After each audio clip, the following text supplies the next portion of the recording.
টি-20 বিশ্বকাপের নবম আসর শুরু হতে আর বাকি আছে মাত্র কয়েকটা দিন। ইতোমধ্যেই প্রতিটা দলই সেরে নিয়েছে তাদের শেষ মুহূর্তের প্রস্তুতি।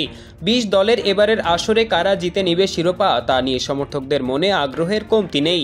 তবে এর সাথে কে হবেন এবারের বিশ্বকাপের সেরা খেলোয়াড় তা নিয়েও রয়েছে যথেষ্ট প্রশ্ন। এখনো পর্যন্ত 8 আসরে এই খেতাবটা জিতে নিয়েছেন মোট 7 জন ক্রিকেটার। শিরোপা জিততে না পারলেও টি-20 বিশ্বকাপের ইতিহাসের প্রথম 2 আসরেই সেরা খেলোয়াড় হয়েছিলেন রানার্স আপ দলের ক্রিকেটাররা। প্রথম আসরে ভারতের কাছে ফাইনালে গিয়ে ম্যাচ হারতে হয় পাকিস্তানকে। তবে তা সত্ত্বেও আসরে সেরা খেলোয়াড়ের খেতাবটা জিতে নেন পাকিস্তানি অলরাউন্ডার শাহিদ আফ্রিদি। ব্যাট ও বল হাতে গোটা আসরেই বেশ দারুণ পারফর্ম করেছিলেন এই তারকা অলরাউন্ডার।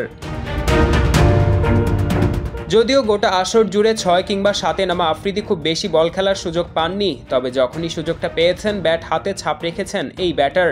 প্রথম ম্যাচ থেকেই আফ্রিদির পারফরমেন্স যেন ছিল চোখের শান্তি। স্কটল্যান্ডের বিপক্ষে নিজেদের প্রথম ম্যাচে ব্যাট হাতে মাত্র 7 বলে 22 রান করেন এই হার্ড হিটার ব্যাটার। এরপর বল হাতে তো ব্যাটিং পারফরমেন্সকেও ছাপিয়ে গেছেন এই লেগ স্পিনার। 4 উইকেট তুলে নিয়ে স্কটল্যান্ডের কোমরটাও ভেঙে দিয়েছিলেন তিনি। স্মুথ শেভিং এর জন্য শুধুমাত্র কুল, নাথিং এলস। গ্রুপ পর্বে ভারতের সাথে 2 উইকেটের পাশাপাশি ওয়েস্ট ইন্ডিজের বিপক্ষেও 3 উইকেট তুলেছিলেন আফ্রিদি। বাংলাদেশের সাথে ওপেন করতে নেমে ব্যাট হাতেও ঝড় তুলেছিলেন এই তারকা ক্রিকেটার। 15 বলে 39 রান করেছিলেন সেদিন। তবে গোটা আসর জুড়েই দুর্দান্ত খেলা আফ্রিদি ফাইনালের মঞ্চে নিজের নামের প্রতি সুবিচার করতে পারেননি, যার প্রভাবটা ম্যাচেই পড়েছিল। ভারতের কাছে হেরে শিরোপা হাতছাড়া হয় পাকিস্তানের। তবে তা সত্ত্বেও গোটা আসরে 91 রান ও 12 উইকেট নিয়ে আফ্রিদির কাছেই যায় সেরা খেলোয়াড়ের পুরস্কার। টি-20 বিশ্বকাপের দ্বিতীয় আসরে অবশ্য শিরোপা ঠিকই জিতে নেয় পাকিস্তান। সেমিফাইনাল আর ফাইনালের মঞ্চে ম্যান অব দ্য ম্যাচ হয়ে এবারও সামনে থেকে নেতৃত্ব দেন আফ্রিদি। তবে এবার আর সেরা খেলোয়াড়ের খেতাব জিতে নিতে পারেননি পাকিস্তানি অলরাউন্ডার। শ্রীলঙ্কার ব্যাটার তিলকারত্নে দিলশানের ভাগ্যে জোটে এই পুরস্কার।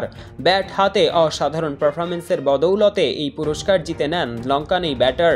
তবে মজার ব্যাপার হলো প্রথম আসরের মতো এই আসরেও সেরা খেলোয়াড়ের কপালে জোটেনি বিশ্বকাপের শিরোপা। ফাইনালের মঞ্চে পাকিস্তানের সাথে হেরে রানার্স আপ হয়েই সন্তুষ্ট থাকতে হয় শ্রীলঙ্কাকে। পুরো আসর জুড়ে বড্ড ধারাবাহিক দিলশান ফাইনালের মঞ্চে বিদায় নেন রানের খাতা খোলার আগেই। শক্তিশালী পাকিস্তানের বিপক্ষে তার রান না করার মাসুল দিতে হয়েছে পুরো দলকেই।